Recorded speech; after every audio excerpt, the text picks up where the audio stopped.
ज्ञानेश्वरी पठण अध्याय 5 ओव्या 21 ते 40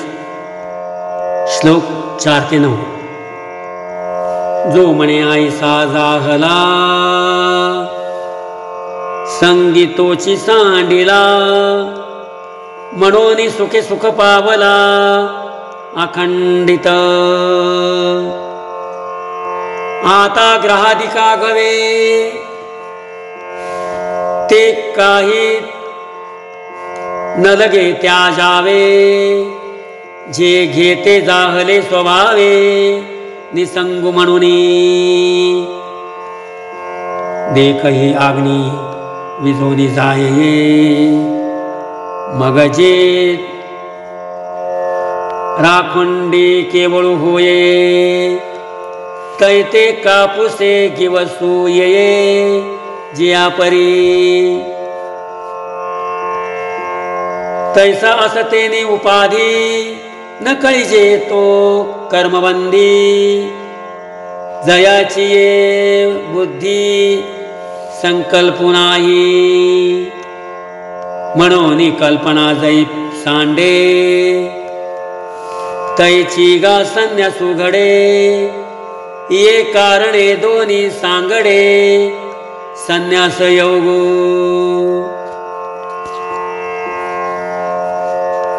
सांख्य योगो पृथक बाला प्रवदन्ति न पंडिता एकमप्यास्थित सम्य गुभ्योरविन्दति फलम्। हे रवी तरी पार्था जे मूर्ख होती सर्वथा ते सांख्य योग संस्था जाणीते केवी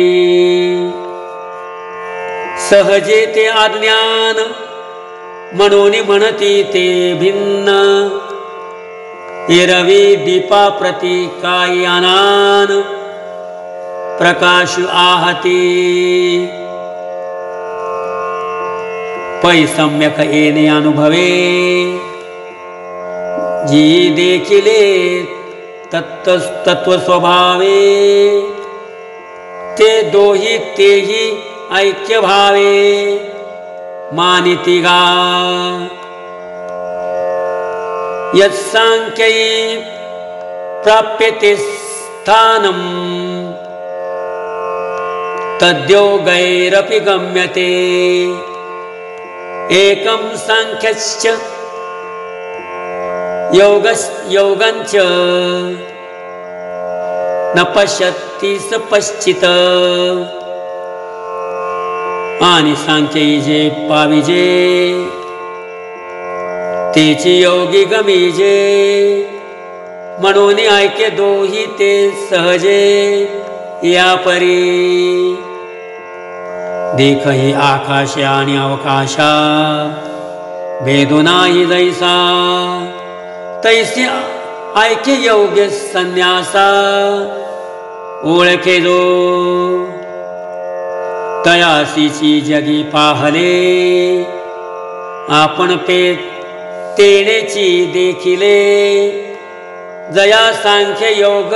जाणवले भेदे विना संन्यासस्तु महाबाहो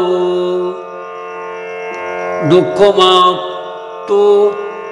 मयोगत योगयुक्तो मुनिर्ब्रह्म न चिरेणाधिगच्छति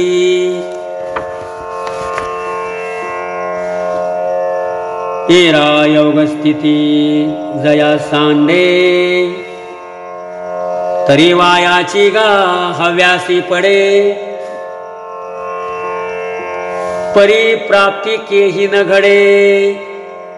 संन्यासाची योगो युक्त युशुद्धात्मा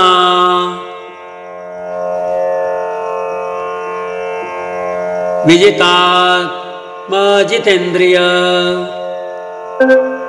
सर्वभूतात्मा भूतात्मा कुर्वन्नपि न लिप्यते जेणे भ्रांतीपासून हिरतले ते गुरुवाक्य मन धुतले मग आत्मस्वरूपी घातले हरोनिया जैसे समुद्री लवण न पडे तो वेगळे अल्प आवडे मग होय सिंधूची येवडे मिळे तेव्हा तैसे संकल्पोनी काढिले जयाचे मनची चैतन्य जाहले तेने एके देशीये परिव्यापिले लोकत्रय आता करता कर्म करावे हे खुंटले तया स्वभावे आणि करी जरी ही आगवे तरी करता तो नैव किंचित करोमीति युक्त मन्येत तत्त्ववित् पश्यन् श्रवन् स्पृशन् जिग्रम् नश्यन् गच्छन् स्वपन् श्वसन् प्रलपन् विसृज्य ग्रहणन् नुन्मिषन् नमिषन् नपि इन्द्रियाणीन्द्रियार्थेषु वर्तन्त इति धारयत्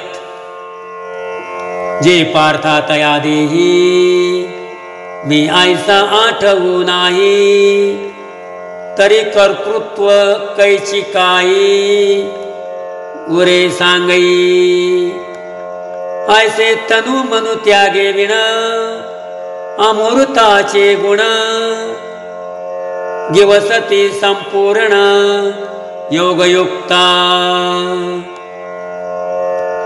हे रवी आणि कांची परी तूही एक शरीरी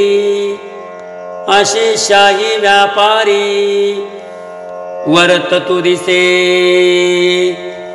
राम कृष्ण हरी।